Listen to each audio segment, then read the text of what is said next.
Hey guys, how's it going? Here I am to show you how to change your oil in the 2012 Subaru Sti. It's real easy, and let's get in what you need. First, you need a jack stand, something to lay on, something to put your old oil in, some basic tools like a wrench and a screwdriver and a socket, and then your oil, and then your oil filter. Alright, and don't forget the gloves because it's going to get messy.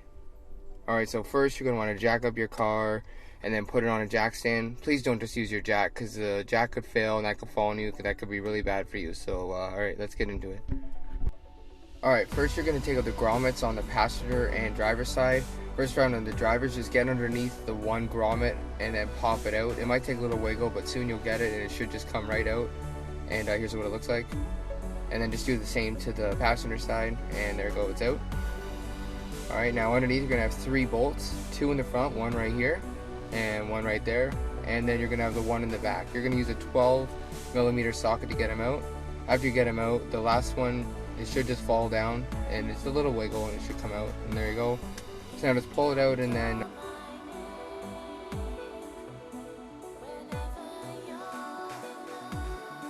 alright, now you're going to want to crack the drain plug, and it shouldn't be that hard. If you do it yourself, after a while it should be pretty easy, but just crack it and then use your hands to take it off, and the oil should come right out. Make sure you set where your drain pin or pan, whatever you're going to use, so you don't spill it on your driveway. And then just let it drain out. Next you're going to do your oil filter. For this car, depending how big it is, you might want to set it underneath while it's still draining out of there, and then now your filter. So we just unscrewed a little bit. I let it drain, you'll see here, just because it gets really messy, so might as well just drain it and then come back and take it off. Just wait a few minutes. Alright, so now you can change over your crush washer. I have not used it sometimes, where I just reuse the old one, and it hasn't leaked, but that one time that it does leak, it could cause a lot of problems, so it's always good. And they're pretty cheap too, so they're going to put on a new one, and then next we'll unwrap the filter.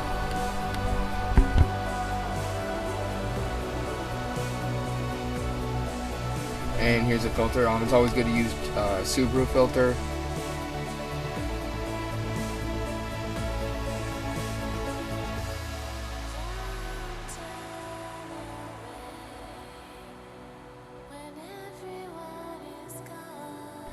And here I'm just going to lube up the O-ring around the filter. Again, that's always a good idea so it doesn't stick. I'll show you how to look out for that in a minute. And then here, some people also fill up their filters, but I don't. But some think that it will fill up the system when you start it up, but really it should always have a coating of oil in there anyway, so you shouldn't have a problem. Here you're cleaning off where the gasket will sit, or the O-ring, and just make sure there's no gasket there. And then you just thread it on.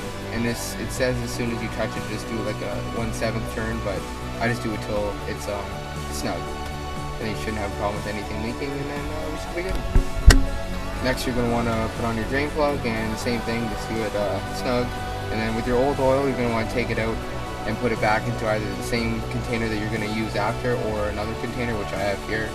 And you can dispose of it at any parts store, or even some shops take it, but I just take it to a dump close to my place, and that's it.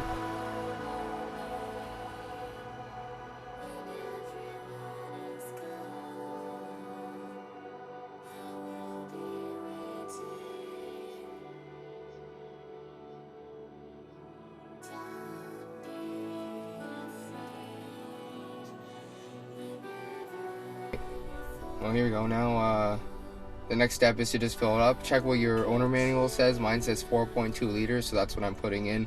It changes for all different cars and all different models. Well, not all models, but just a few. So then put your oil cap back on once you fill that up, and then we're going to start the car now. And when you start the car, it gets all the oil through the system. It fills up like if you haven't pre-filled your oil filter, and then you're going to shut it off and then test the levels after letting it sit.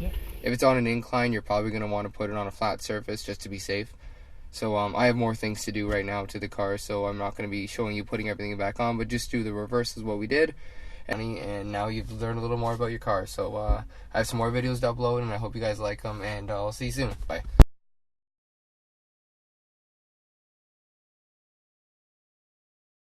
Go. And now you